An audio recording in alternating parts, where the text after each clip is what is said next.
आज की ये प्रेस कॉन्फ्रेंस जो है उसका जो असल मौजू है जिस वजह से की जा रही है मेरे भाई बड़े इम्तियाज़ मीर शहीद उनके खून के साथ जो है सिंध हुकूमत की बदनीयती और पुलिस की बदनीयती आज 18 से 19 दिन हो गए हैं। केस की कोई पेशरफ्त नहीं हुई। दायर में नामिनेट बंदे जो हैं वो गिरफ्तार नहीं हुए और आज से 18 से 19 दिन हो गए हैं। पुलिस ने कोई कार्रवाई नहीं की। कराची से पुलिस बाहर नहीं निकली।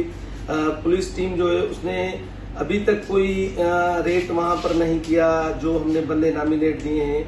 और उसके अलावा सिंध हुकूमत की आपको बदनीयती वहां पर कैमरे लगे हुए हैं, पूरी कराची को मॉनिटरिंग करते हैं।